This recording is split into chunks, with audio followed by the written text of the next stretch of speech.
back to my channel, Aakriti Rana. Today I have Rihanna with me, and what does Rihanna have? It's a world map. Oh, it's a world map. Do you want to show it to them? It's a pink world map. So the video I'll be doing today is about traveling abroad in a budget.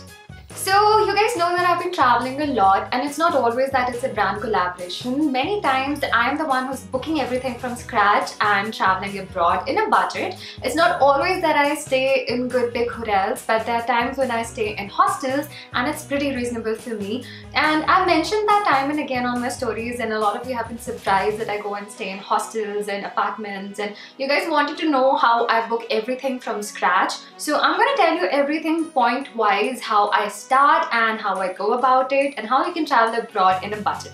Okay, firstly, if you want to decide what country do you want to go to, I would like to tell you that there are certain countries which give you free visa or visa for really less and visa on arrival. So you do not really have to go through the entire procedure of giving your passport and waiting for 15 days and then hoping that you would get the visa. Plus those countries, these European countries or other countries, their visa costs about 8 to 10,000 rupees. But if you are traveling to countries like Thailand, there's Indonesia, you have Mauritius, you have Maldives, either they give you a visa for free or you do not have to pay for visa at all. So you can just directly take your passport and land up there and get your visa, and it's really reasonable. So if you're looking for booking the flight to these places, then make sure that you at least given a month or two in advance and don't just book it last minute. And even if you're booking it last minute, if you check Make My Trip, which is widely used, and if you see a flight which is coming out to be really expensive, or if there's a flight time that you wish to take but it's not available, then you can directly go to that flight's website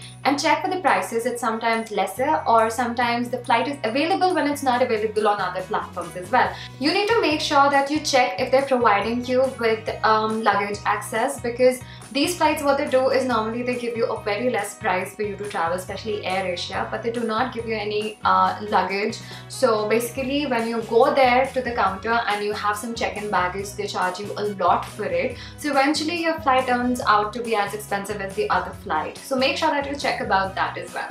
Coming on to hotel booking, I would like to tell you guys that I've never used a travel agent for booking anything, because they generally just ask you for a lot of money to do a lot of things. Plus they put on a lot of things onto you because they somehow are getting cut out of it. So make sure that you book everything yourself, and it's definitely going to be cheaper than what they want you to do. So I would definitely like to tell you that booking.com is an amazing place to book for your trips, but booking.com basically requires your credit card, and I do not own a credit card. I mentioned this before that I do not like using a credit card. So if I'm traveling with a friend, we kind of book it through booking.com, and it gives you amazing deals on a lot of hotels, and you can check everything, whatever room you want, whatever view you want. And you can also find hostels on booking.com, so that is amazing as well. Other than that, there is expedia.com. So if there is something which is not available on booking.com, you can definitely try it for Expedia. And Expedia can take your debit card as well, so it's easy for me to pay there and book for it.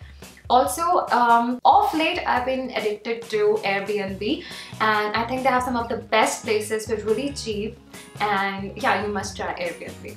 So coming on to hostels, there's some amazing hostels which you can go stay at. I went to Phuket, which was super cheap. My entire trip was only about 25 grand, that is it, including my flights and my stay in a hostel for a week and including my food.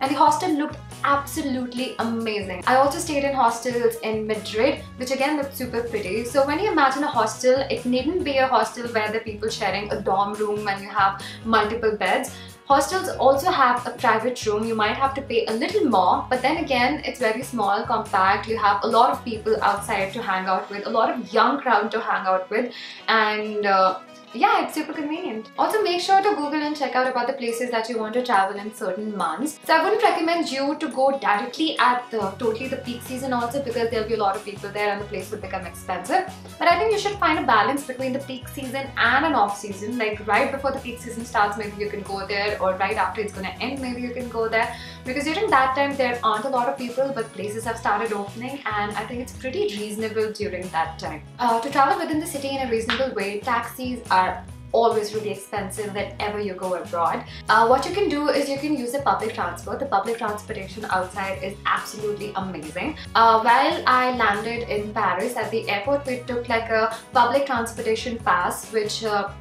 let us use their trams, their metros, their trains, and all the public transport excluding the taxis was free, and we had to pay about 3,000-4,000 rupees, and for 3 days everything was free. So we did not have to think about can we go there, can we not go there, from one part of the city can we go to the another, because otherwise it will have costed so much and every time you have to shell out money. But within that pass you could travel anywhere n number of times, so it was pretty amazing that way. Also, whenever you are booking a place, make sure that you book a place which is at the center of the city. When we were in Spain, we always booked everything at the center of the city, so we were always walking around exploring the city, and most of the people prefer walking abroad. So moving on to currency, firstly make sure to check online what rate is being provided by Google about what currency rate is going on.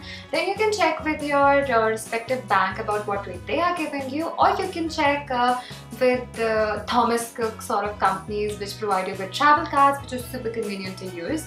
I normally use the Thomas Cook travel card, and I take certain amount in cash as well, because when you have to pay for the cab you need cash, and rest of the amount for you to be safe to carry it easily you need to take it in the travel currency card. So you get these multiple travel currency cards or single currency cards which are amazing. You can track them online, you can use it multiple times there to swipe with no charges whatsoever. But if you use it in an ATM and you take out money, you will be charged with certain amounts. So make sure that if you want to take out money, take it out all in one go from the ATM. Otherwise you can swipe it anywhere you want without any charge. Also, in the end, I would like to talk about clicking some amazing pictures and content, because a lot of you guys think that the travel pictures that I'm putting are pretty amazing.